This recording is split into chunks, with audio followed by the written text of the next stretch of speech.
Hi guys, welcome to Babli explains. तो पिछले episode में हमने देखा था कि कैसे मरजान को ना सपने आते हैं और वो भी बहुत ज़्यादा डरावने। तो वो जल्दी से उठ जाती है चीखें मारती हुई और सामने ना आतिश बैठा होता है और वो जल्दी से आतिश को हग कर लेती है। तो आतिश उसे बोलता है कि डरो मत, सब कुछ ख़त्म हो चुका है, प्लीज़ डरो मत। पर मरजान बहुत ज़्यादा डर चुकी होती है और वो रोने लगती है।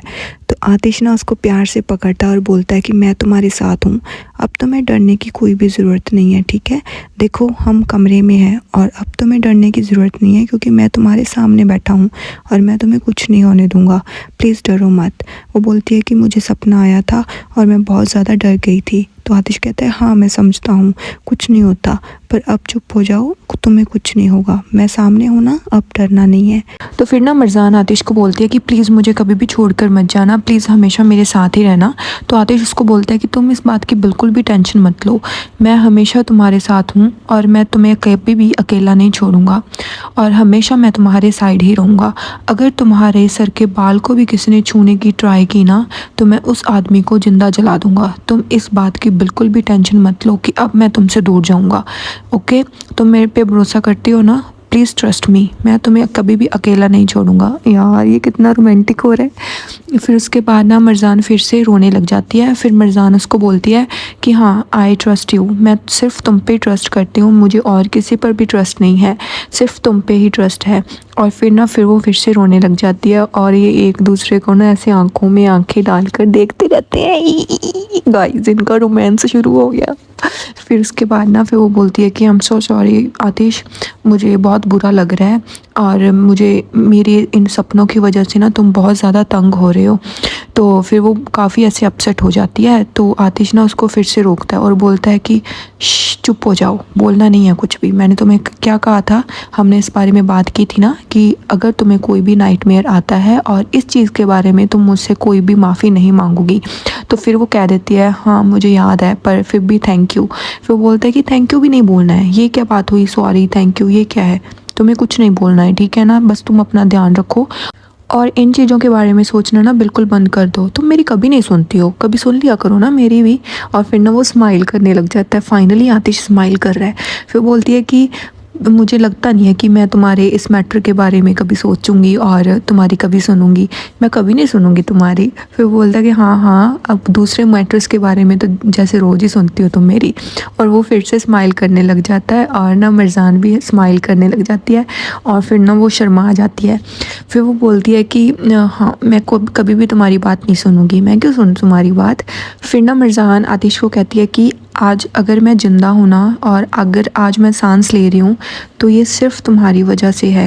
आई एम सो सॉरी कि तुम्हें मेरी वजह से इतना कुछ सहना पड़ा और थैंक यू सो मच कि तुम मेरे साथ हो और मैं बहुत ज़्यादा खुश हूँ कि तुम मेरे साथ हो। फिर ना आतिश अपने मन में सोचता है कि जो मेरी सांसें चल रही हैं ना ये भी तुम्हें देख कर ही चल रही हैं, अगर तुम्हें कुछ हो जाता तो शायद मेरी सांसें ही बंद हो जाती। फिर वो अपने मन में फिर से सोचता है कि अगर तुम्हें पता हो तो आज अगर मैं ज़िंदा हूँ तो सिर्फ तुम्हारी वजह से ज़िंदा हूँ, अगर तुम्हें उस दिन कुछ हो जाता तो मैं अपने आप को कभी माफ़ नहीं कर पाता, शायद मैं तुम्हारे साथ ही खुद भी मर जाता।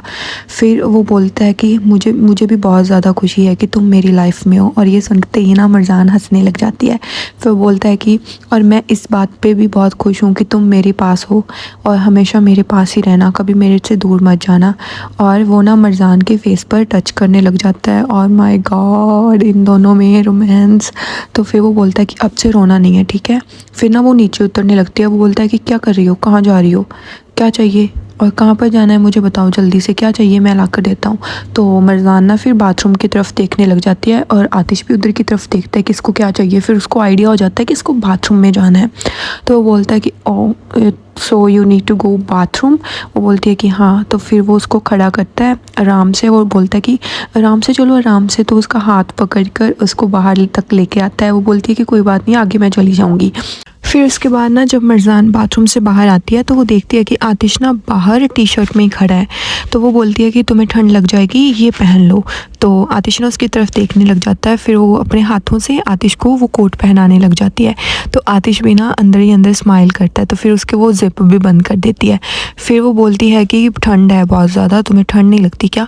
तो वो बोलता है कि नहीं, मुझे ठंड नहीं लगती। वो बोलता है कि तुम्हें ठंड लग जाएगी, पर चलो तुम अंदर चलो। वो बोलती है कि नहीं, मुझे यहीं पर रहना है, प्लीज़ मुझे ठंड नहीं लग रही है। फिर वो बोलता है कि नहीं, तुम्हें यहीं पर नहीं रहना है, तुम्हें जाना है। फिर वो बोलती है कि मुझे यहाँ ना फ्रेश एयर में रहना अच्छा लग रहा है। फिर वो बोलता है कि नहीं, तुम बीमार हो जाओगी, मत कर मत कर मत कर, इतना रोमांस मत कर। फिर उसके बाद ना वो बोलती है कि प्लीज़ मुझे यहीं पर रहने दो ना, मुझे ऐसे फ्रेश एयर की नीड है। तो फिर वो बोलता है कि तुम मेरी बात क्यों नहीं मानती हो, देखो तुम्हें तो कोल्ड हो जाएगा। फिर वो बोलती है कि मुझे कोल्ड नहीं होगा, प्लीज़ मुझे यहीं पर खड़े रहने दो। फिर आतिश ना फिर से उसकी तरफ देखने लग जाता है। तो फिर उसके बाद ना मरजान उसको बोलती है देखो मुझे अभी ठंड नहीं लगेगी। वो वहाँ से ना एक कंबल उठा लेती है और कंबल अपने ऊपर ले लेती है। फिर वो बोलती है कि मुझे अब ठंड नहीं लगेगी। तो आतिश ना उसको बोलता है कि हाँ हाँ, तुम्हें अब क्यों ठंड लगेगी। फिर ना आतिश उसको बोलता है कि देखो अगर तुम फिर से बीमार होगी ना तो फिर मैं तुम्हारा ध्यान नहीं रखूँगा, फिर मत बोलना कि अब मैं बीमार हूँ और मेरा ध्यान रखो। तो फिर वो बोलती है कि मुझे पता है कि तुम मेरा ध्यान ज़रूर रखोगे और मेरा पूरा ख्याल रखोगे। फिर वो बोलता है कि ओह, तो तुम इसका मतलब जानबूझकर बीमार होने की कोशिश कर रही हो कि मैं तुम्हारा ध्यान रखूँ। तो वो बोलती है कि नहीं जी, मैं सिर्फ यहाँ पर फ्रेश एयर लेने के लिए खड़ी हूँ, मैं क्यों ऐसा करूँगी। तो फिर वो बोलता है कि मुझे पता है क्या बोल रही हो तुम। फिर वो बोलती है कि मुझे ऐसे नींद नहीं आती वैसे। फिर वो उसके नाइटमेयर्स के बारे में बात करने लग जाता है कि ये कब से हैं। फिर वो बताती है कि मुझे ना ये बचपन से ही आ रहे हैं और मेरे को अच्छा नहीं लगता। फिर वो बोलता है कि नहीं, कुछ नहीं होगा, तुम इस बात की ना टेंशन मत लो, और यहाँ पर अगर तुम्हें रुकना है ना तो हम रुक सकते हैं, तो कोई बात नहीं, हम यहाँ पर खड़े हैं। फिर बोलता है कि ठीक है। फिर ना मरजान उसको ना टीज़ करने लग जाती है और बोलती है कि हाँ, तुम ना हर बात पर मुझे ऐसे हाँ हाँ किया करो, ठीक है। मुझे अच्छा लगता है जब तुम हर बात पर मेरी हाँ हाँ हाँ मिलाते हो, तो मेरे को अच्छा लगता है। फिर वो बोलता है कि हाँ हाँ, तुम जाओ कंफर्टेबली सो जाओ पहले जाके। फिर वो बोलती है कि नहीं, तुम सो जाओ, मैं यहीं पर रुकना चाहती हूँ। वो बोलता है कि डोंट वरी अबाउट मी, ठीक है, मैं तुम्हारे साथ ही रहूँगा और मैं तुम्हें अकेला कहीं पर भी नहीं छोड़ूंगा, और तुम ऐसे नहीं ठीक होगी, तुम अंदर ही चलो मेरे साथ। वो बोलते हैं कि प्लीज़ मुझे यहीं पर रुकना है, मुझे वो नाइटमेयर्स से फिर से डर लगता है। मैं जब से बचपन से वो नाइटमेयर्स देखती आ रही हूँ, अब मेरे को ना सच में उन नाइटमेयर्स से इतना ज़्यादा डर लगने लग गया है कि मैं मतलब अब स्टैंड भी नहीं कर पाती। कुछ भी छोटी बहुत चीज़ हो जाती है ना मेरे साथ, तो वो नाइटमेयर्स मेरे को आने शुरू हो जाते हैं। मुझे नहीं पता ये मेरे को क्यों आते हैं। मुझे ना बहुत ज़्यादा बच्चों की ऐसे पेनफुल आवाज़ें सुनती हैं, वो चीखें मारते हैं मेरे सपनों में आकर, और मुझे सिर्फ उनकी चीखें ही सुनती हैं, मुझे बच्चे नहीं दिखाई देते। और ये मेरे लिए बहुत ज़्यादा डरावना है, क्योंकि ये मैं बचपन से देखती आ रही हूँ, और जो बच्चे हैं वो बहुत ज़्यादा दर्द में होते हैं। फिर वो आतिश उसको बोलता है कि कोई बात नहीं, ये भी बीत जाएगा, तुम इस चीज़ की टेंशन मत लो। फिर ना आतिश उसको कमरे में ले आता है और मरजान को सुलाने की कोशिश करता है, उसका पीलो वगैरह ठीक करता है। यार ये इतना रोमांटिक है। फिर उसके बाद वो बोलता है कि हाँ, ऐसे ठीक हो तुम। भाई मरजान को भी आतिश से प्यार हो रहा है अब तो वो ना उसको देख रही होती है आराम से, है ना। तो फिर वो उसके ऊपर कंबल दे देता है और बोलता है कि ठीक है, अब तुम सो जाओ, ठीक है, मैं तुम्हारे पास ही बैठा हूँ। तो फिर वो बोलती है कि ठीक है, मैं सो जाती हूँ, ओके चलो गुड नाइट। तो फिर वो गुड नाइट बोलती है और सो जाती है। फिर ना आतिश उसका हाथ पकड़कर पूरी रात, गाइस पूरी रात, कोई आदमी बैठ सकता है क्या तुम्हारा हाथ पकड़कर पूरी रात वहाँ पर। तो फिर ना वो अपने मन में सोचता रहता है कि तुम आराम से सो जाओ, मैं तुम्हारे साथ ही रहूँगा, और अब से मैं तुम्हें कभी भी अकेला नहीं छोड़ूंगा। जो हो गया सो हो गया, उसके लिए मुझे माफ़ कर दो, पर अब से तुम मेरी हो और हमेशा मेरे साथ ही रहोगी। और जो भी मैं तुम्हारे साथ हुआ है ना, उस चीज़ के लिए मैं कभी अपने आप को माफ़ नहीं कर पाऊँगा, क्योंकि वो मेरे कारण ही हुआ था। और फिर हो जाती है सुबह। वो सारी रात अपनी बीवी को देखता रहा यार। तो फिर उसके बाद ना वो बोलता है अपने मन में कि कितनी इनोसेंट हो तुम, और ना उसके फेस को टच करने लगता है। तो जैसे उसके फेस पर टच करता है ना, तो उसकी नींद खुल जाती है और आतिश ना थोड़ा दूर होकर बैठ जाता है कि उसको पता ना चले। तो फिर वो बोलती है कि गुड मॉर्निंग, तुम यहीं पर बैठे रहे, तुम लास्ट रात सोए नहीं क्या। तो आतिश बोलता है कि गुड मॉर्निंग, नहीं मैं नहीं सोया, क्योंकि तुम्हें पता था ना मैंने तुम्हें क्या बोला था कि मैं तुम्हारे साथ ही रहूँगा। फिर वो बोलती है कि पर तुम्हारी भी तो नींद ज़रूरी है ना, तुम ऐसे कैसे रह सकते हो। फिर वो बोलता है कि फिर देखो वही बात ना, तो मेरी बात क्यों नहीं सुनती हो, चुप हो जाओ, कुछ नहीं हुआ मुझे। तो फिर मरजान चुप हो जाती है, फिर कुछ नहीं बोलती। तो फिर वो बोलती है कि तुम हमेशा मुझे चुप करवाते हो, मैं कुछ भी नहीं बोलती, और मैं तुम्हारे बारे में भी सोच रही हूँ भी, तुम मेरी जगह अगर तुम होते तो तुम्हारी भी तो नींद पूरी होनी चाहिए ना। अगर मेरे को रेस्ट की ज़रूरत है तो तुम्हें भी रेस्ट की ज़रूरत है। वो बोलता है कि चुप हो जाओ ना, और ये बताओ कि तुम कैसा फ़ील कर रही हो, अच्छा फ़ील कर रही हो। वो बोलती है कि हाँ अब मैं ठीक हूँ।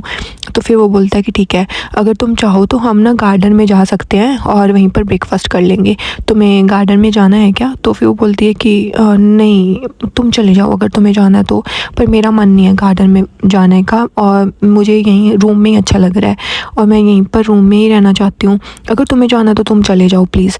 तो फिर वो बोलता है कि अब जो जो चीज़ें तुम्हें डरा रही हैं ना वो बाहर नहीं है, तुम्हें बाहर जाने से डरना नहीं चाहिए, तुम्हें इस कमरे से बाहर निकलना चाहिए, तभी तो तुम्हारे मन में जो ये डर है ना वो बाहर निकलेगा।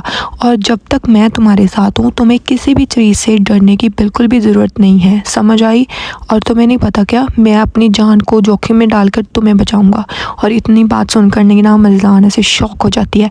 फिर वो उससे फिर से बोलता है कि मुझे अगर मेरी जान भी देनी पड़े ना तुम्हारे खातिर, तो मरजान मैं उसके बारे में भी नहीं सोचूंगा, तुम्हें पता है ना इस बात का, और मैं तुम्हें हमेशा प्रोटेक्ट करूँगा, बाहर ऐसा कुछ नहीं है, चलो बाहर चलते हैं। तो मरजान ना उसको देखकर ऐसे स्माइल करने लग जाती है। फिर उसे बोलती है कि ओके ठीक है, मुझे पता है कि तुम हमेशा मुझे प्रोटेक्ट करोगे। फिर वो बोलती है कि अच्छा ठीक है तो चलो हम चलते हैं, बट ना पहले मुझे वॉशरूम यूज़ करना है, तो फिर मेरे को वॉशरूम जाने दो। तो फिर वो बोलता है कि हाँ कोई बात नहीं, तुम वॉशरूम चली जाओ। फिर वो उसको उठाने के लिए ना अपना हाथ आगे बढ़ाता है, तो मरजान उसका हाथ देखने लगती है। फिर मरजान अपना हाथ उसके हाथ पर रख लेती है, और यहीं पर एपिसोड ये ख़त्म हो जाता है। गाइस ये भी बता दूं मैं आपको, आगे आने वाले एपिसोड्स इतने रोमांटिक होंगे ना, किस वगैरह, ये गाइस मतलब देखते ही रहना, फुल एपिसोड्स बहुत मस्त होने वाला है सब कुछ। तो नेक्स्ट एपिसोड मैं शायद 12-1 बजे तक upload. Hi guys, welcome to Babli explains. तो जैसे ही मरजान वॉशरूम में जाती है ना, तो आतिश सोचने लगता है कि एक दिन मैं उन गुंडों को ढूंढ ही लूँगा जिन्होंने तुम्हारे साथ ये सब किया।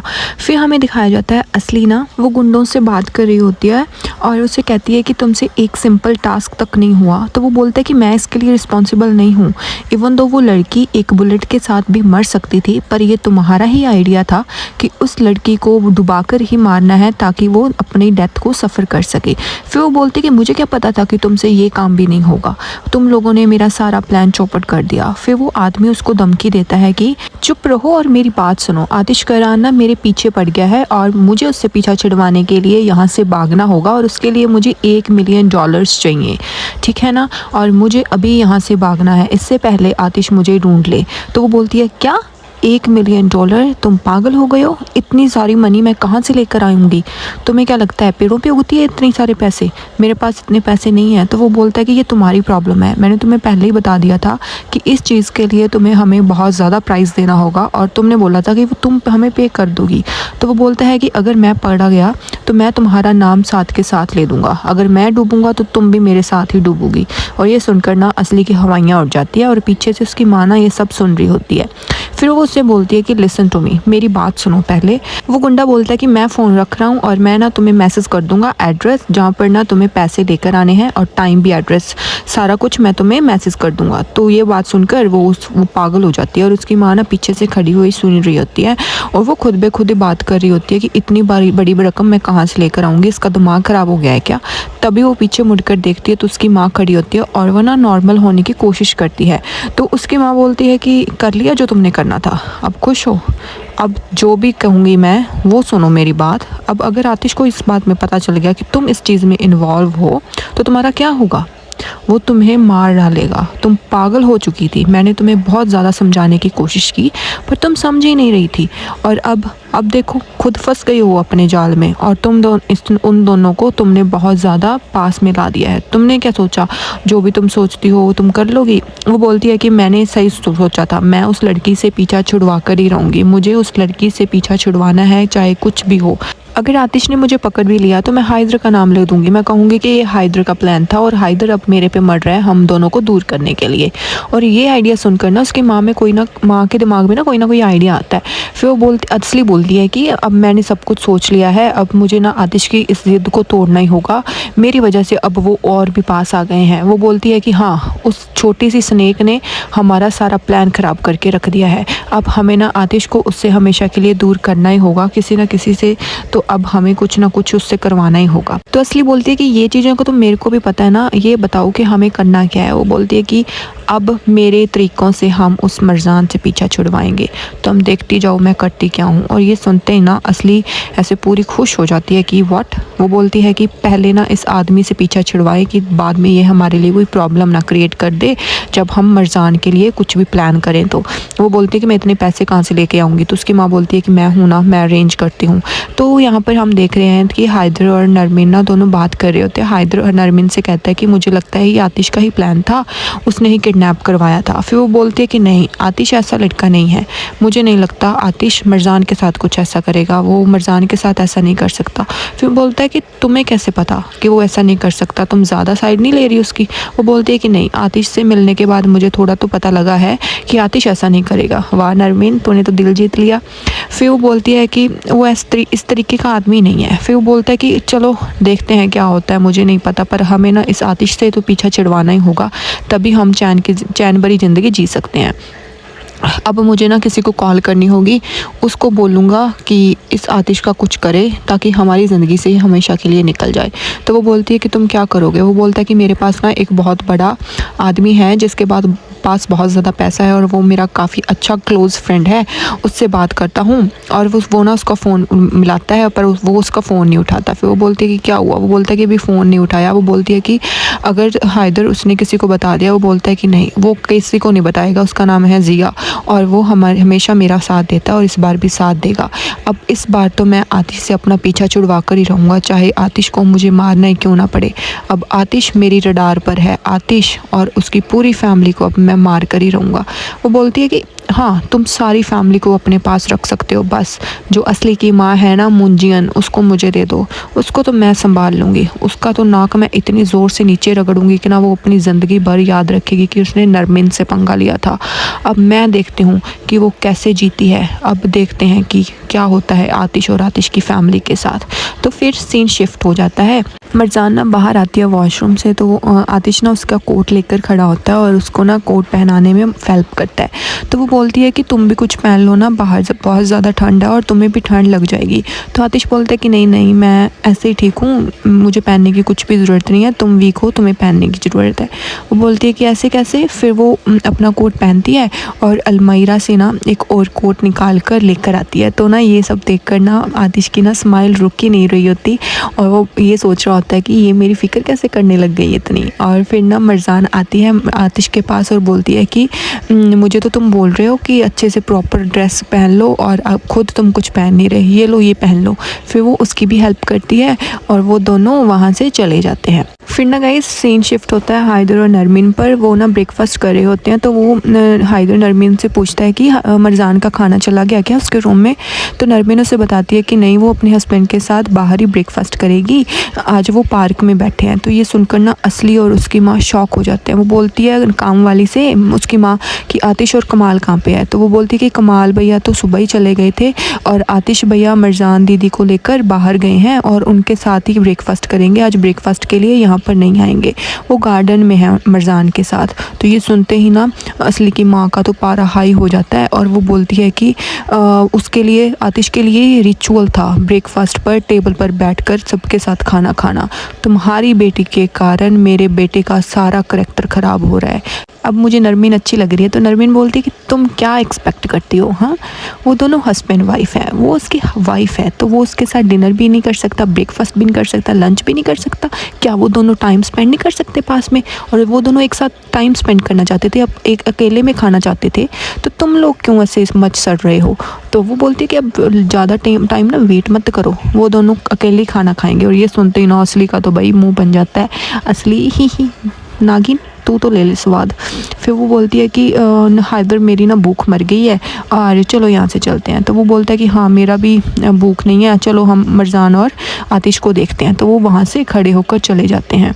फिर ना सीन शिफ्ट होता है आतिश और मरजान पर। आतिश ना मरजान को पार्क में लेकर आ जाता है और उसे ना बिठाता है और उसके ऊपर ना कंबल दे देता है और वो बोलती है कि तुम्हें ठंड नहीं लग रही है? वो बोलता है नहीं नहीं मैं ठीक हूँ। फिर ना मरजान अपना कंबल आतिश को दे देती है और बोलती है कि प्लीज़ ऐसे मत किया करो, तुम भी अपना ख्याल रखा करो। और ना आतिश उसकी तरफ देखने लग जाता है और मरजान भी।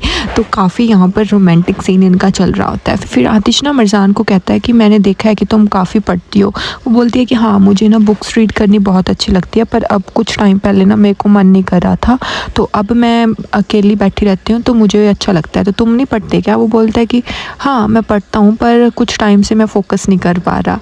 तो वो स्माइल करने लग जाती है। वो बोलती है कि हाँ सब लोग यही बहाना बनाते हैं और सबका यही फेवरेट है और मेरा भी यही फेवरेट एक्सक्यूज़ है। मैं भी पहले बहुत ज़्यादा पढ़ाई करती थी और मुझे बुक्स रीड करना बहुत ज़्यादा अच्छा लगता था, पर अब मैं थोड़ा टाइम नहीं निकाल पाती हूँ, इसलिए अब मैं जब बेड पर ही हूँ तो अब मैं रोज़ स्टडी कर लेती हूँ। तो ना तभी वहाँ पर ना कुछ आ जाता है और मरजान डर जाती है। तो वो जल्दी से आतिश को पकड़ लेती है। तो आतिश कहता है कि डरो मत, वहाँ पर सिर्फ एक बिल्ली थी, तुम्हें बिल्ली से डरने की ज़रूरत नहीं है, ठीक है? जब तक मैं तुम्हारे साथ हूँ ना तो तुम्हें कोई भी छू भी नहीं सकता। और अपने आप को जज करना बंद कर दो। तुम अपने आप को जितना जज करोगी ना तो उतना ही काम ख़राब हो जाएगा। फिर वो बोलती है कि मैं बहुत ज़्यादा डरपोक हूँ। वो बोलता है कि कई बार डर हमारी ज़िंदगी के लिए ज़रूरी होता है। अगर हम डरना ही बंद हो जाएंगे तो हमारी ज़िंदगी बहुत ज़्यादा बोरिंग हो जाएगी। तो मरजान कहती है कि हाँ डर कभी कभी अच्छा होता है, पर अगर ये डर हमेशा के लिए तुम्हारी ज़िंदगी में आ जाए ना तो लाइफ अच्छी नहीं रहती। वैसे मैं इतनी भी ज़्यादा हमेशा से डरपोक नहीं थी।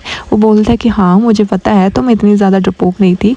जब तुम मुझे बचाने आई थी और तुमने कितने गुंडों को मारा था, पीटा था, ये सब मैंने देखा था। उस टाइम तो तुम बहुत बहादुर थी। और ये सुनकर ना मरजान फिर से ब्लश करने लग जाती है और बोलती है कि हाँ मैं वैसे भी डरपोक तो बिल्कुल भी नहीं हूँ। फिर ना वो कहती है कि मैं डरपोक बनकर अपनी सारी ज़िंदगी नहीं जीना चाहती, क्योंकि यही लोग तो वो चाहते थे जिन्होंने मुझे किडनैप किया कि मैं सारी ज़िंदगी अपने डर में ही निकाल दूँ और मैं उन लोगों को जीतने नहीं दूँगी। तो आतिश कहता है कि हाँ तुमने उन लोगों को जीतने नहीं देना है। अपने आप पर इतनी हार्ड मत बनो। तुम धीरे धीरे इस डर को अपने से निकाल लोगी और अपने आप पे करेज रखो कि तुम एक दिन अच्छे से ठीक हो जाओ और तुम सब कुछ इमोशंस वगैरह अपने जज करना बंद कर दो और तुम अच्छे से ठीक हो जाओगी। ये सुनते ही ना मरजान काफ़ी हैप्पी हो जाती है और ना वो आतिश को बोलती है कि हाँ थैंक यू। तो तभी वहाँ पर आ जाते हैं नरमीन और हैदर। तो हैदर ना आकर मरजान से पूछता है कि तुम ठीक हो? अब तो तुम काफ़ी अच्छी लग रही हो। वो बोलती है कि हाँ मैं ठीक हूँ, हम यहाँ पर बाहर बैठने आए थे थोड़ी फ्रेश हवा खाने। तो नरमीन बोलती है कि हाँ हाँ बहुत बढ़िया बहुत बढ़िया। फिर हैदर उसे कहता है कि बेटा देखो वेदर ना बहुत ज़्यादा ठंडा है तो तुम ज़्यादा टाइम बाहर मत रहना, तुम्हारी किडनीज़ वैसे भी बहुत ज़्यादा सेंसिटिव है। और ये सुन के ना आतिश उसके ऊपर ऐसे गुस्से से देखने लग जाता है। फिर बोलता है कि तुम अपनी दवाई वगैरह मेडिसिन वगैरह अच्छे से ले रही हो ना टाइम पर? वो बोलती है कि हाँ मैं ले रही हूँ, आतिश मेरा पूरा ख्याल रख रहा है। फिर बोलता है कि तुम्हें ना अपने आप को प्रोटेक्ट करना चाहिए, ठीक है ना? तो नरमीन आतिश को बोलती है कि प्लीज़ आतिश इसका ख्याल रखना, ये कई बार ना अपनी दवाई नहीं लेती है तो प्लीज़ तुम इस चीज़ का ध्यान रखना कि ये प्रॉपर मेडिसिन ले। तो वो ना देखने लग जाती है मरजान आतिश की तरफ। तो आतिश नरमीन को ईज़िली सॉफ्टली जवाब देता है कि हाँ कोई बात नहीं। फिर ना हैदर पूछता है आतिश से कि तुम्हें उन गुंडों के बारे में कुछ पता चला क्या, क्योंकि बहुत देर हो चुकी है, अब तो उनके बारे में पता चल जाना चाहिए था। आतिश कहता है कि अगर मुझे कुछ भी पता चलता है तो तुम्हें पता चल जाएगा, तुम्हें इस चीज़ की फ़िक्र करने की कोई भी ज़रूरत नहीं है, ठीक है ना? तो फिर हैदर ना फिर से गुस्सा हो जाता है। वो बोलता है कि हाँ मुझे भी नहीं पता चला उन गुंडों के बारे में कि वो गुंडे थे कौन, पर कहीं हम बाहर ऐसे तो नहीं ढूंढ रहे और वो गुंडा घर में ही हो और वो मेरे नाक के नीचे बैठा हो। कहीं तुमने ही तो किडनैप नहीं किया था मरजान को, कहीं तुम्हारा ही तो इस चीज़ में हाथ नहीं था? वैसे भी औरतों को किडनैप करना तुम्हारा बिजनेस ही होगा ना? तो ये सुनते ही ना आतिश को गुस्सा आ जाता है और आतिश ना खड़ा हो जाता है और मरजान भी उसके साथ खड़ी हो जाती है। तो आतिश उसको बोलता है कि ये बिज़नेस तुम्हारा है, मेरा नहीं। और ये सुनते ही ना हैदर तो आग बबूला हो जाता है ये सुनते ही कि ये आतिश क्या बोल रहा है। और फिर ना आतिश उसको जवाब देता है कि अगर मैं तुम्हारे साथ कुछ नहीं कर रहा हूँ ना जस्ट बिकॉज ऑफ मिर्ज़ान, अगर तुम मिर्ज़ान के बाप नहीं होते तो तुम आज मेरे सामने ना खड़े होते। और ये सुनते ही नरमीन और हैदर की तो सच्ची हवाइयाँ ही उड़ जाती है।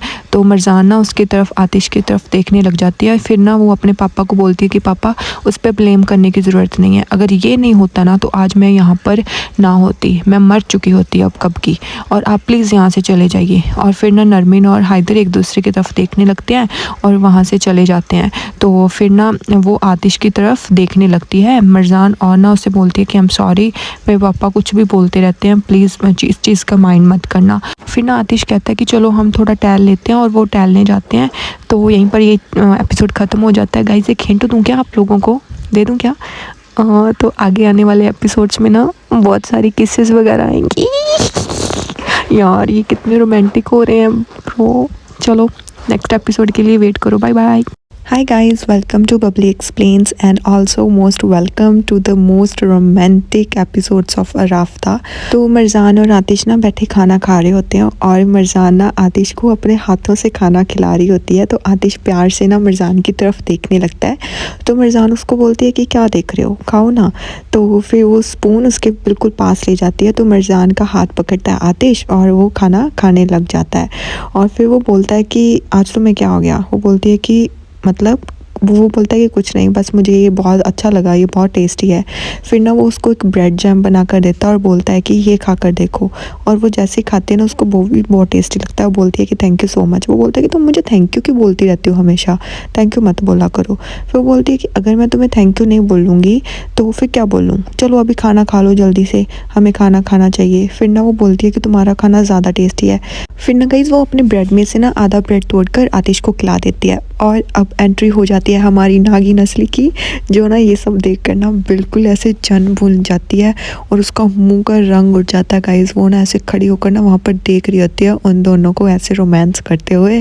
फिर ना वो बुलाती है आतिश, आज तुम्हारी 11 बजे मीटिंग थी और तुम यहाँ पर बैठे ब्रेकफास्ट कर रहे हो, तुम्हें मीटिंग में नहीं जाना क्या? चलो मीटिंग है। तो आतिश बोलता है कि कोई मीटिंग नहीं है, मैंने पोस्टपोन कर दी। और ये सुन के ना उसके फिर से होश उड़ जाते हैं असली के और बोलती है कि पोस्टपोन कर दी मतलब इतनी इंपॉर्टेंट डील थी तो तुमने पोस्टपोन क्यों कर दी? वो बोलता है कि मैंने पोस्टपोन कर दी क्योंकि मुझे लगा पोस्टपोन हो सकती है और अब ना मेरी प्रायोरिटीज़ बढ़ गई हैं और कोई और इम्पॉर्टेंट अब मेरे लिए मीटिंग से ज़्यादा। तो ना वो मिर्ज़ान की तरफ देखने लग जाता है और मिर्ज़ान भी ना ये सुनकर ऐसे बिल्कुल शॉक हो जाती है और फिर ना वो भी स्माइल करने लग जाती है आतिश को देखकर। और ये सुनकर ना नागी नस्ली का तो बुरा हाल ही हो जाता है। वो ना एक बार तो आतिश और मिर्ज़ान की तरफ देखती रहती है, फिर ना ऐसे झूठी मूठी स्माइल करके कहती है ओके ठीक है चलो करो अपनी मील एंजॉय। तो फिर इतना बोलकर वो वहाँ से जल बुनकर चली जाती है। फिर हमें दिखाया जाता है कि मिर्ज़ान ना उसको बोलते हैं कि तुम्हें मुझे ऐसे बेबी सिट करने की ज़रूरत नहीं है, अगर तुम्हारी कोई मीटिंग है तो प्लीज़ चले जाओ, मुझे ऐसे अच्छा नहीं लग रहा क्योंकि तुम्हारी मीटिंग मेरी वजह से पोस्टपोन हो चुकी है। तो वो बोलता है कि प्लीज़ तुम बुरा मत मानो, मैं तुम्हारे साथ ही खुश हूँ और मुझे कहीं नहीं जाना और मीटिंग इतनी भी ज़्यादा ज़रूरी नहीं थी, मैंने इसलिए पोस्टपोन कर दी। फिर ना वो उसके खाने में से खाने लग जाती है। तो आतिश बोलता है कि तुम मेरे खाने में से क्यों खा रही हो? वो बोलती है कि तुम्हारे यहाँ ज़्यादा टेस्टी है इसलिए खा रही हूँ। तो वो अपनी प्लेट्स उसको दे देता है और उसकी प्लेट अपने तरफ रख लेता है और ये देखकर ना मिर्ज़ान फिर से बहुत ज़्यादा हैप्पी हो जाती है। तो फिर वो बोलता है कि जल्दी से ना अपना ब्रेकफास्ट कर लो और उसके बाद ना तुम्हें मेडिसिन्स भी लेनी है, अभी मेडिसिन्स में डिले नहीं कर सकते हम, ठीक है ना, मेडिसिन जल्दी खा लो। फिर बोलती है कि ओके ठीक है जैसा तुम कहो। फिर बोलता है कि क्या कहा? ओ माय गॉड, तुम हमेशा से ऐसे मेरी बातें मानती हो तो कितना अच्छा होगा ना। वो बोलती है कि अगर मैं तुम्हारी बात नहीं मानती तो तुम जल्दी तभी गुस्सा हो जाते हो मेरे पे और मैं जल्दी से एक्साइटेड हो जाती हूँ, जब मैं एक्साइटेड होती हूँ तुम मुझ पे गुस्सा हो जाते हो। तो आतिश ना फिर स्माइल करने लग जाता है। फिर सीन शिफ्ट होता है कि ऑफिस के कुछ लोग ना आतिश से मिलने और मिर्ज़ान से मिलने उनके घर आते हैं। गाइस अगर आपको याद हो ये बुराक के लिए मैंने आपको बताया था ना कि इसमें कुछ तो चुल है। गाइस सच में ये चुल है, ये पक्का हैदर का बेटा है। तो ना फिर वो जब बुराक घर पे आता है ना, वो ऐसे घर को ना ऐसे अच्छे से देखने लग जाता है और वो सब लोग कहते हैं कि बैठ जाओ ना। तो फिर जैसे बैठते हैं तो वो यासिर है वो तारीफ़ करने लग जाता है। फिर ना उसके बाद जो बुराक है ना वो बोलता है कि तुम्हारा घर बहुत अच्छा है, मुझे बहुत अच्छा लगा।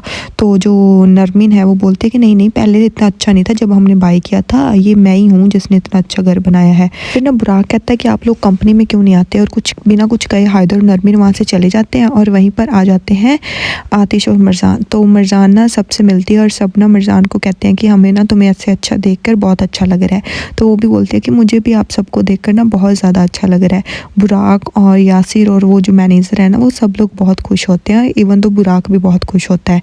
तो फिर उसके बाद तभी वहाँ पर आ जाता है नज़ीर और दीमत।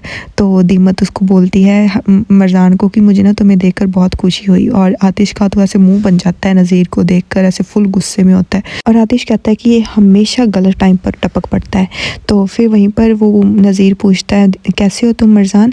तो वो बोलती है कि मैं ठीक हूँ। तो फिर जैसे वो उससे मिलने जाता है ना तो बीच में आ जाता है आतिश, और ना नज़ीर आतिश को ऐसे घूर कर देखने लगता है और आतिश भी उसको घूर के देखने लगता है। तो वो बोलता है कि वेलकम दीमत।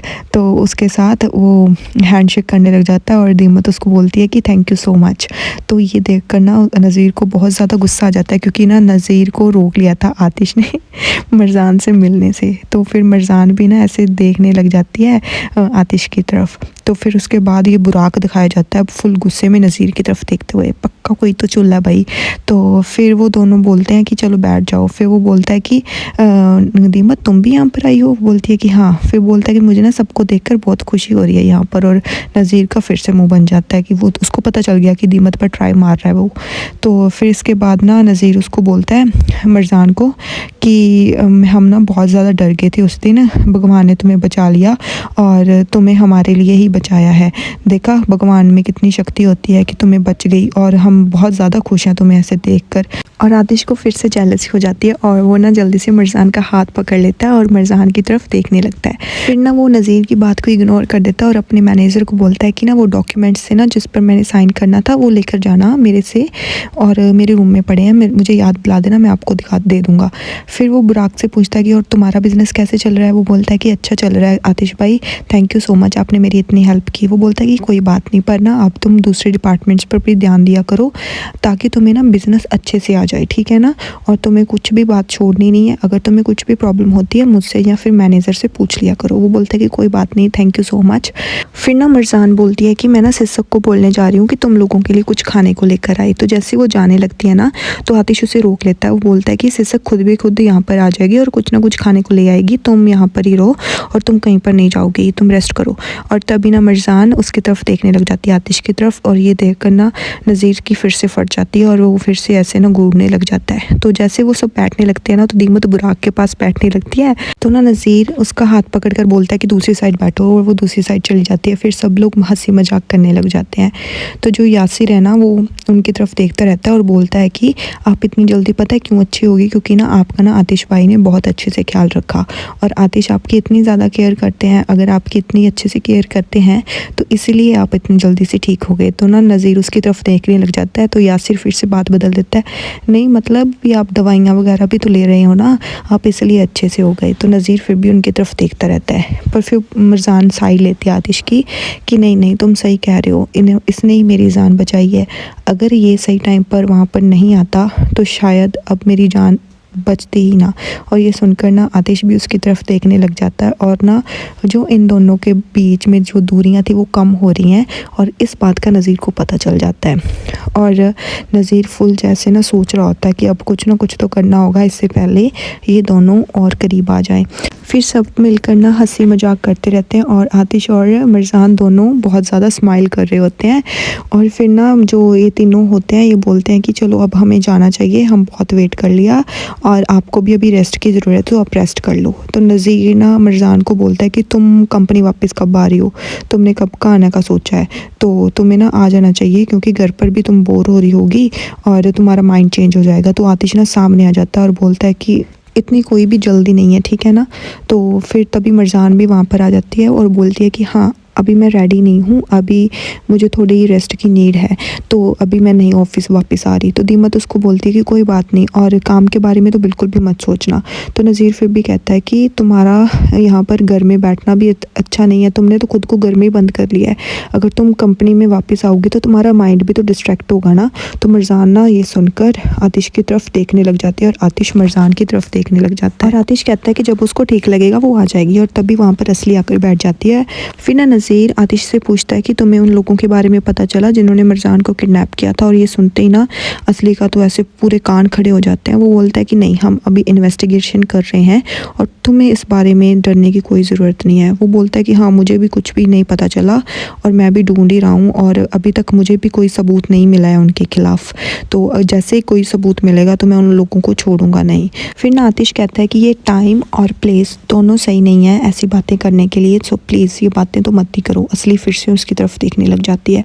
फिर नज़ीर कहता है कि वो लोग ऐसे खुलेआम वहाँ पर फिर रहे हैं, अगर फिर से उन्होंने कुछ करने की कोशिश की तो वो बोलता है कि आतिश बोलता है कि अब मैं यहाँ पर हूँ। तो असली बोलती है कि मुझे लगता है कि वो ऑलरेडी भाग चुके हैं, अब तुम लोगों के हाथ नहीं आएंगे।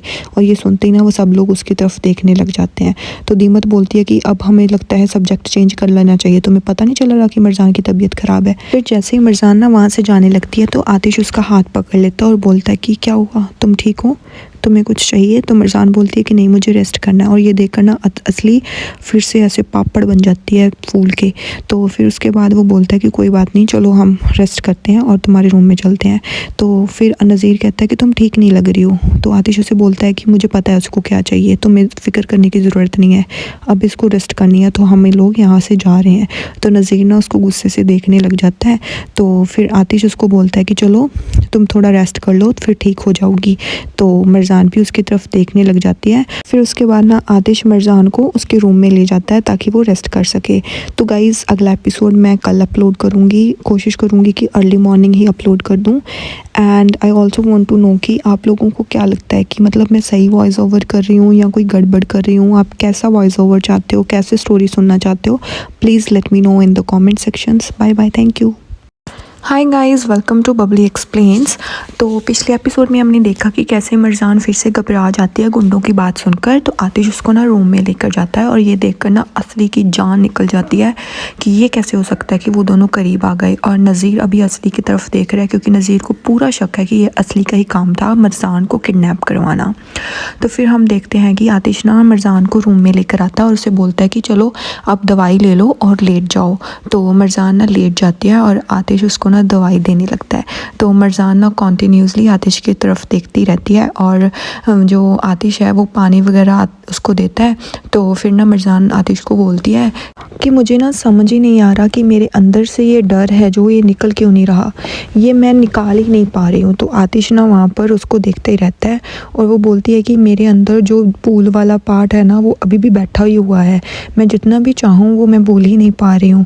मुझे लगता है कि जितना मैं कहती हूँ कि मैं बहुत ज़्यादा स्ट्रांग हूँ, मैं उतनी भी स्ट्रांग नहीं हूँ। तो आतिश ना उसके पास आकर बैठ जाता है और उसे बोलता है कि फिर वो उसे कहता है ना कि तुम बहुत ज़्यादा स्ट्रांग हो, ये कभी मत सोचना कि तुम स्ट्रांग नहीं हो, ये इंसिडेंट अभी भी फ्रेश है ना, तो तभी तुम्हें ऐसा लग रहा है, ठीक है। और तुम जो फील कर रही हो ना ये बहुत ज़्यादा नॉर्मल है ऐसे फील करना, और तुम बहुत अच्छे से सब कुछ हैंडल कर रही हो। अगर तुम्हारी जगह कोई और होता ना तो अब तक अपनी लाइफ तक को गिव अप कर चुका होता। और ये सुनकर ना मरजान स्माइल करने लग जाती है। तो आतिश बोलता है कि अब स्माइल क्यों कर रही हो तुम, क्या हुआ? तो फिर वो कुछ नहीं बोलती। फिर वो बोलता है कि शायद मैंने तुम्हें आज ना बहुत ज़्यादा थका दिया है, ये मेरी ही गलती है, जाओ अब ना तुम थोड़ा बहुत रेस्ट कर लो और सो जाओ। तभी ना आतिश को एक कॉल आती है और वो होती है कमाल की कॉल। तो वो बोलता है कि हाँ कमाल, क्या खबर है? तो कमाल उसे बोलता है कि पीछे आ जाओ। तो वहाँ पर ना हमें गुंडा मिल गया है जिसने मरजान पर हमला करवाया था, शायद वो उस गुंडे को भी जानता है जिसके हाथ में ना टैटू बना हुआ था। तो आतिश बोलता है कि ठीक है, तुम उसको पकड़ के रखो, मैं अभी आता हूँ पीछे। तो मरजान ना उसे पूछती है कि क्या हुआ, तुम कहाँ जा रहे हो, बताओ ना।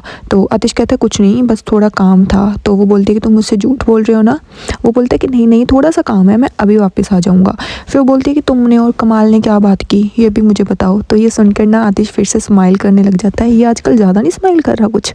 फिर ना उसके बाद वो बोलता है कि नहीं नहीं, मैंने कहा ना थोड़ा काम है तो मैं अभी आ जाऊँगा। फिर वो बोलती है कि कमाल को पता चल गया ना कि वो कौन था, बताओ मुझे। और वो ऐसे उसकी तरफ देखती रहती है।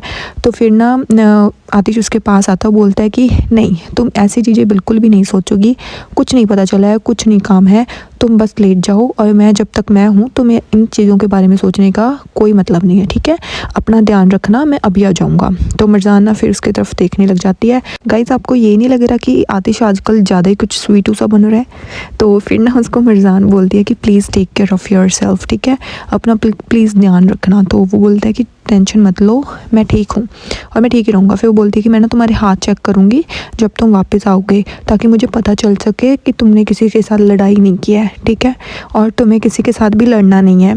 तो फिर आतिश फिर से स्माइल करने लग जाता है, बोलता है कि ठीक है, तुम मेरे हाथ चेक कर लेना, और ना वो भी स्माइल करने लग जाती है। तो फिर ना उसके बाद मर्जान ना आतिश का हाथ पकड़ लेती है। तो फिर आतिश खड़ा होता है और बोलता है कि हाँ, मुझे पता है तुम्हें बेवकूफ़ बनाना थोड़ा हार्ड है, तो मैं कुछ लड़ाई करने नहीं जा रहा हूँ, बस मुझे थोड़ा सा काम है, मैं अभी आ जाऊँगा और मुझे शायद आधा घंटा भी नहीं लगेगा, मैं आधे घंटे में वापस आ जाऊँगा और तुम अपना ध्यान रखना, ठीक है। तो जैसे वो जाने लगता है ना, तो फिर वो उसकी आंखों में से, मर्जान की आंखों में से आंसू निकलने लग जाते हैं। फिर ना आतिश उसे बोलता है कि प्लीज़ तुम अपना ध्यान रखना और ख़ुद को थकाना नहीं, और अपने मन में सोचता है कि मैं तुम्हारा एक आंसू भी नहीं सह सकता आंख में से निकलना। फिर वो उसके आंसू पोंछ देता है और बोलता है कि प्लीज़ रो मत, मैं अभी वापस आ जाऊँगा। यार, मर्जान का मन ही नहीं लग रहा है इसका आधे घंटे बिना भी। कोई नहीं, चलो। फिर ना हमें नेक्स्ट सीन दिखाया जाता है कि हमारा क्यूटू सा हैंडसम कमाल एक गुंडे को पकड़ के बैठा होता है और उनके साथ ना 2 गार्ड्स और होते हैं। तो तभी वहाँ पर आतिश आ जाता है ऐसे स्लो मोशन में, और फिर ना वो कमाल गुंडे को बोलता है कि ओह माय गॉड, अब तो तुम गए, तुम्हारा मैसेज यहीं पर आ रहा है। और गुंडा ना थोड़ा डर सा जाता है, तो कमाल ना गुंडे की तरफ देखता ही रहता है, और तभी वहाँ पर ना पीछे से आतिश आता है और गुंडा ना और घबरा जाता है, और जैसे ही आतिश उसके पास आता है ना, तो गुंडा वैसे रोने लग जाता है। तो आतिश आकर उससे पूछता है कि बताओ मुझे, तुमने मर्जान पर हमला क्यों किया? तो वो बोलता है कि मैंने हमला नहीं किया। फिर बोलता है कि फिर किसने हमला किया, बताओ, और तुम उस टैटू वाले आदमी को जानते हो जिसके हाथ पर टैटू बना हुआ है? तो वो गुंडा ना डर जाता है और बोलता है कि हाँ, मैं उस आदमी को जानता हूँ, वो मेरा ही कज़न है, उसका नाम है कासिम। तो तभी ना असली आ जाती है और असली देख लेती है कि इन लोगों ने एक गुंडा पकड़ रखा है, और असली ना गाइस बिल्कुल डर जाती है और भाग कर ना वहाँ पर आती है। तो वो आदमी बोलता है कि मैंने आप लोगों के आदमियों को भी यही बात बताई थी कि इसके अलावा मैं कुछ भी नहीं जानता। तो आतिश उसका गला पकड़ लेता है और बोलता है कि झूठ मत बोलो, मुझे सच बताओ कि तुम उस आदमी को जानते हो और उसके बारे में क्या जानते हो। तो असली आकर ना कमाल से पूछती है कि क्या हुआ, सब कुछ ठीक है ना? तो कमाल उसे बताता है कि इस आदमी को पता है कि मर्जान को किसने किडनैप किया था, और ये सुनते ही असली के तो भाई प्राण ही निकल जाते हैं।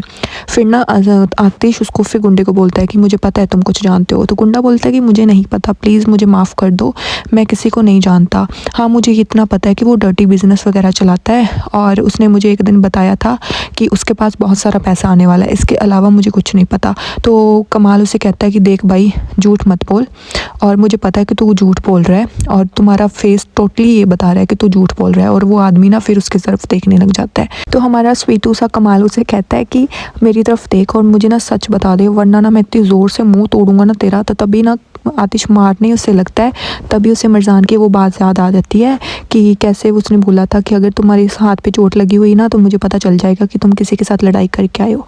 तो फिर ना वो उससे गुंडे को छोड़ देता है और ना कमाल को इशारा करता है, और कमाल आतिश की तरफ देखने लग जाता है, और आतिश ना उसको इशारा करता है कि अब ये गुंडा तेरे हवाले किया मैंने। और इतनी बात सुनते ही कमाल तो स्माइल करने लग जाता है और वो बोलता है oh my God, it's lucky day. तो वो गुंडे को पकड़ता और एक ज़ोर से एक पंच मारता है और गुंडा ना नीचे गिर जाता है। वो गुंडे उसको पकड़कर फिर से ऊपर करते हैं। तो ये देख कर ना असली के तो फिर से प्राण निकलने वाले होते हैं कि माय गॉड, ये आज तो मैं पकड़ी ही जाऊंगी।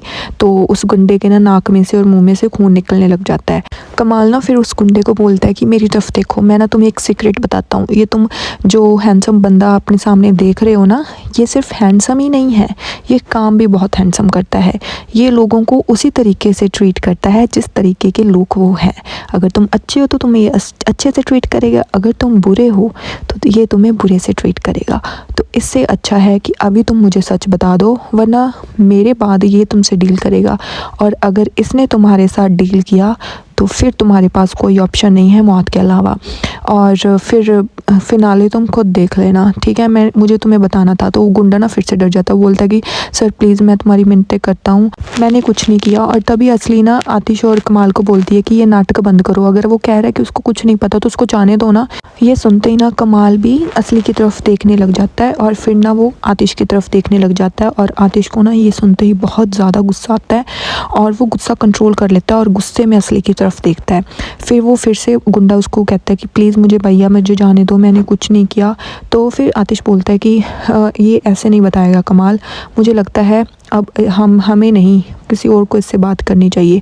तो वो गुंडे ना दूसरे वाले होते हैं जो गार्ड्स, वो उस पर गन लगा लेते हैं और वो डर जाता है। फिर वो बोलता है कि चलो अब तुम्हारी टिकट कट गई है कब्र की, तो चलो अब तुम्हारे सूटकेस पैक कर लो, तुम्हें बहुत लंबी जर्नी जानी है। तो तभी वो गुंडा बोलता है कि प्लीज़ प्लीज़ मुझे मत मारना, मैं तुमको सब कुछ बता दूंगा जो मुझे पता है। और इतना सुनते ही असली का तो फिर से हालात बुरे हो जाते हैं कि अब इसको क्या पता है और क्या बताएगा। और ना फिर आतिश उसकी तरफ देखने लग जाता है दूर खड़ा। फिर वो गुंडा बताता है कि हाँ वो मेरा कज़न है और उसने मुझे ये बताया था कि एक आदमी उसके पास आया और उसने आदमी ने बोला है कि एक लड़की को किडनैप करना है और उसके बदले में वो उसे बहुत सारे पैसे देगा और उस लड़की को ख़त्म कर देना है। और मुझे उसका नाम सिर्फ यही पता है कि जो आदमी मेरे भाई के पास आया था उसका नाम था रेसत। तो ये सुनते ही ना असली के फिर से हैरान हो जाती है कि इसको तो सारा कुछ पता है। फिर बोलता है कि अब मुझे ना सच में नहीं पता इसके बारे में। फिर आतिश उसको पूछता है कि तुम्हारा कज़न कहाँ पे है, मुझे सच बताओ, अगर तुमने झूठ बोला तो हिसाब लगा लेना अपना। तो फिर वो बोलता है कि मुझे नहीं पता, पर मुझे कल ही पता चला था कि वो कंट्री छोड़कर भाग गया है। और इतना सुनते ही आतिश को ना ऐसे गुस्सा आने लग जाता है और कमाल भी ऐसे सैड सा होकर आतिश की तरफ देखने लग जाता है। फिर उसके बाद ना कमाल आतिश के पास जाता है और बोलता है कि अब हम क्या करें, अगर ये कह रहा है कि वो गुंडा भाग गया तो अब हम उसे कैसे ढूंढेंगे। तो आतिश बोलता है कि कोई बात नहीं, एटलीस्ट हमें उसका नाम तो पता चला कि उसका नाम क्या है। और असली के ना फिर ऐसे सुनने लग जाती है अब क्या करूँ।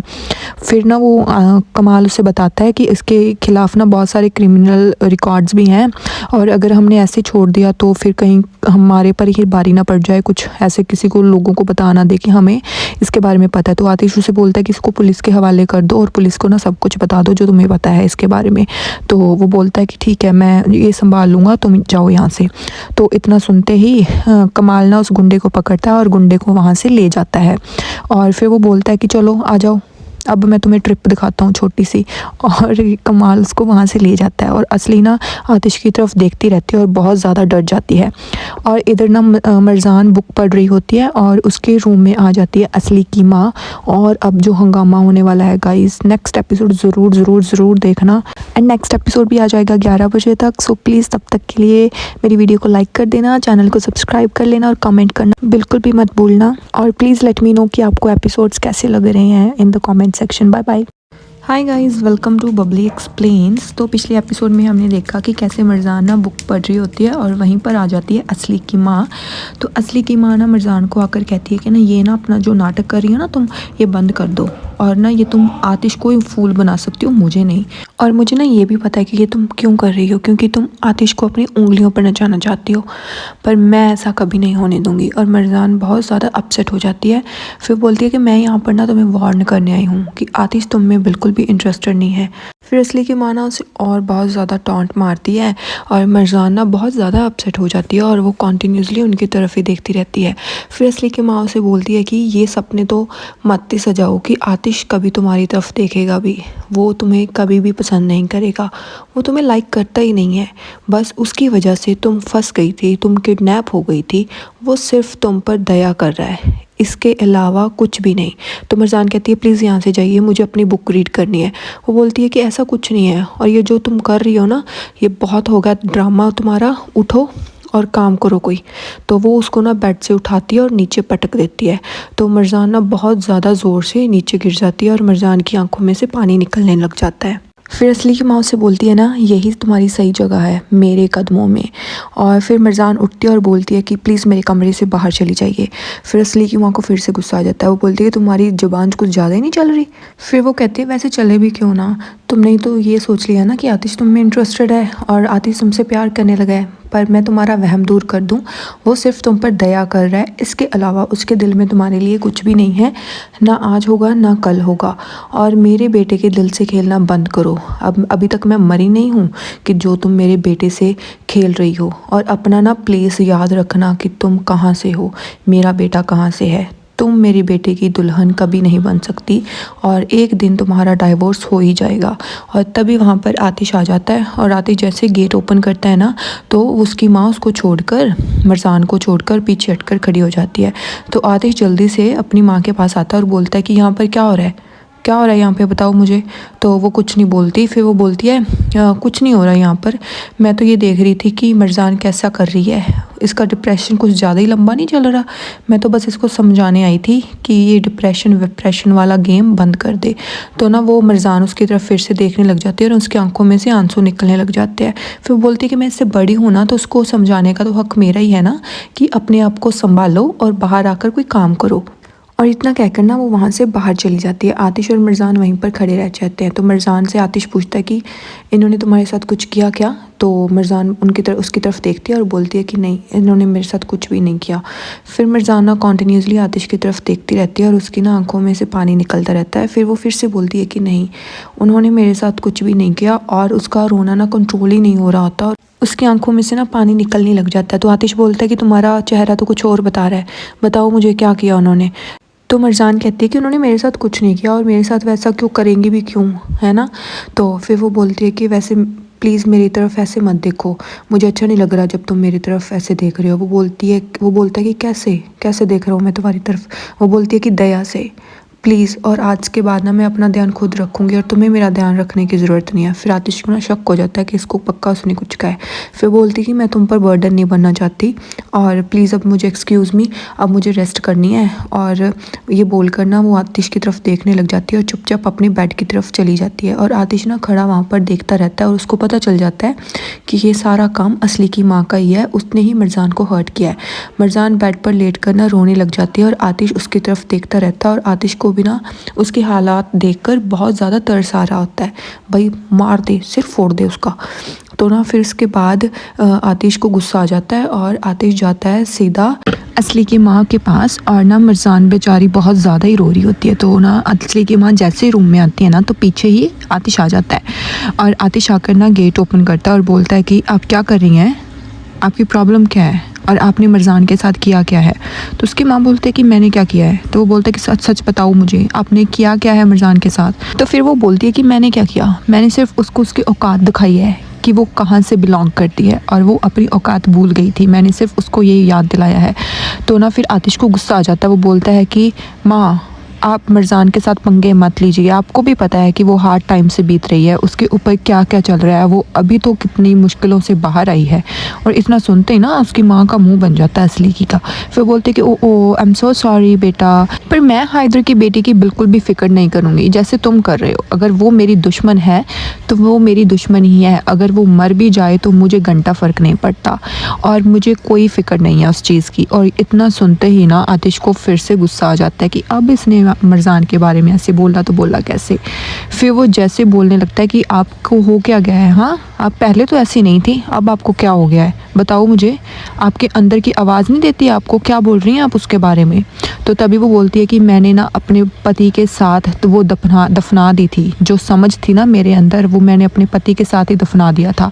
अब मेरे अंदर सिर्फ एक पत्थर है, मेरा दिल मेरे पति के साथ चला गया और अब मैं अपना बदला ज़रूर लूँगी और इसके बदले में मुझे कुछ भी करना पड़े मुझे कोई फ़र्क नहीं पड़ता। और जो मेरा ये दिल धड़क रहा है ना, ये पत्थर है, अब ये दिल नहीं रहा है। और तुम हैदर के बारे में क्या पूछ रहे हो और तुम्हें क्या लगा कि तुम हैदर को छोड़ दोगे तो मैं भी छोड़ दूँगी, नहीं, मेरा दिल वापस से सॉफ्ट नहीं होगा हैदर और हैदर की फैमिली के लिए। फिर वो कहती है कि मुझे यिल्द्रिम्स बिल्कुल भी पसंद नहीं है, ना ही मरजान और ना ही हैदर। यिल्द्रिम जो भी होगा वो मेरा दुश्मन है और मैं उसको उसी तरीके से ट्रीट करूँगी। तो फिर आतिश को फिर से गुस्सा आ जाता है। वो बोलता है कि मरकान मेरी वाइफ है, वो यिल्द्रिम नहीं है, करहान है, आप ये मत भूलना कभी भी। और मेरी वाइफ को अगर आपने बिल्कुल भी अच्छे से ट्रीट नहीं किया तो आप फिर देख लेना, फिर वो चुप हो जाता है और गुस्से से ना अपनी माँ की तरफ देखते रहता है और वहाँ पर आ जाती है असली। गाइस असली का तो ना मुँह ही उठ जाता है कि ये क्या हो गया। तो फिर ना वो आतिश की तरफ देखती रहती है। फिर उसकी माँ बोलती है कि ओह तो अब वो तुम्हारी वाइफ है तो तुम आगे जाकर डिवोर्स तो लोगे ही ना, तब क्या होगा। तो आतिश को ना फिर से गुस्सा आ जाता है। फिर वो बोलता है कि मैं ना आपको माँ लास्ट टाइम वार्निंग दे रहा हूँ और आप मेरे कमरे में अब से बिल्कुल भी नहीं घुसोगी और मेरे कमरे में जाने से पहले आपको मेरे से परमिशन लेनी होगी, तभी आप आ सकोगी जब मैं वहाँ पर हूँगा। और ना ही आप मरजान से कभी बात कर सकेंगी। अगर आपने मरजान से बात की तो आपको मुझे उस चीज़ का जवाब देना होगा। और असली बोलती है कि वाह ये तो हाथ से गया। फिर वो बोलता है कि अगर आपने मरजान को फिर से कभी भी हर्ट किया तो हिसाब लगा लेना आपका, मैं आपके साथ करता क्या हूँ। यार मुझे भी ऐसा ही पति चाहिए। अगर मेरा पति ऐसा नहीं हुआ ना, मुझे नहीं उससे शादी करनी। खैर फिर वो इतना बोलकर वहाँ से ना चला जाता है। ठीक है, फिर असली ना फुल गुस्से में होती है और बोलती है कि अब कुछ ना कुछ तो इसका करना ही होगा। तो यहाँ पर हम देखते हैं हाइदर ना कॉल कर रहा होता है किसी आदमी को और उससे बोल रहा होता है कि मुझे ना तुमसे मिलना है। तो वो आदमी उससे बोलता है कि इतने दिनों बाद कैसे मिलना हुआ और तुमने मुझे कैसे याद कर लिया, इतने दिन पहले तो तुमने मुझे याद ही नहीं किया था। तो हाइदर उससे बोलता है कि अब ना मुझे बहुत ज़्यादा ज़रूरी काम है और मुझे तुमसे मिलना है और बहुत ज़्यादा इम्पॉर्टेंट है ये, अगर तुम मेरी हेल्प कर सको। तो वो बोलता है कि हम दोनों तो भाई हैं, हम एक दूसरे के हेल्प ना करेंगे तो किसकी करेंगे, तो बताओ मुझे क्या करना है। फिर वो बोलता है कि मैं तुमको मिलकर ही बता सकूँगा। वो बोलता है कि हाँ ठीक है हाइदर ब्रदर, मैं ऑलवेज़ फ्री हूँ, मुझे जब भी तुम फ्री हो गए मुझे बता देना। और हाइदर ये बोलकर फ़ोन कट कर देता है।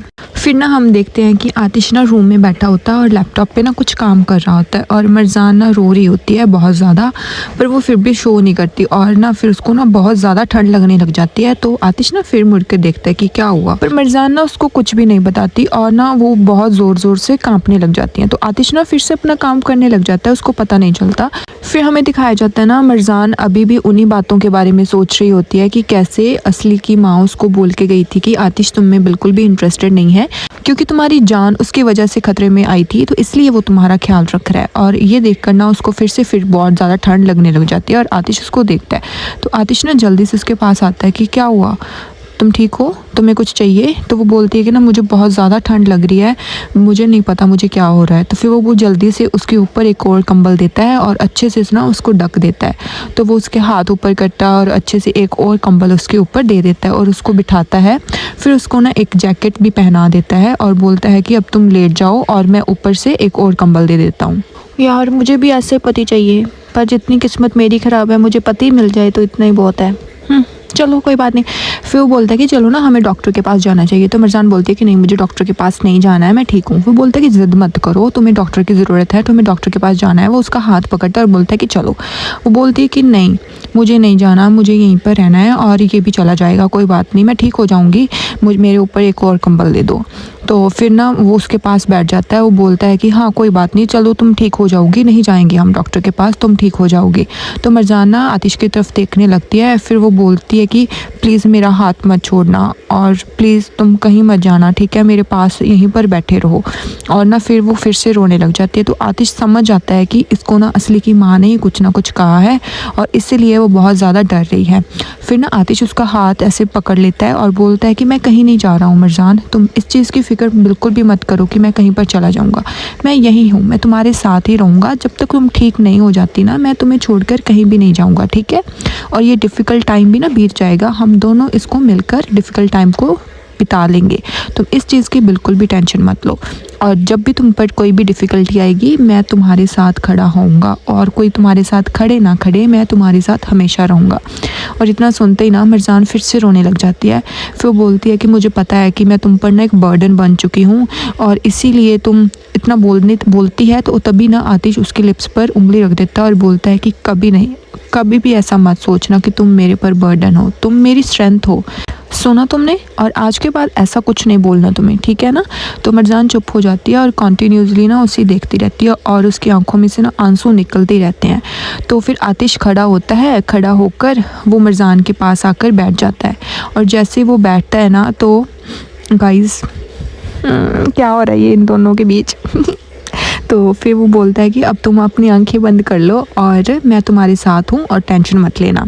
और ना फिर मर्जान सो जाती है और आतिश सोचने लगता है कि ये मुझे क्या हो रहा है, मैं तुम्हारे साथ प्यार में नहीं पड़ना चाहता था पर मैं अब तुम्हें प्यार करने लगा हूँ। और यहीं पर ये एपिसोड ख़त्म हो जाता है गाइस। अगले वाला एपिसोड ये फिर से कन्फेस करेगा अपना प्यार। अगला एपिसोड मैं शायद अपलोड कर दूँगी 1-2 बजे तक। Okay bye bye.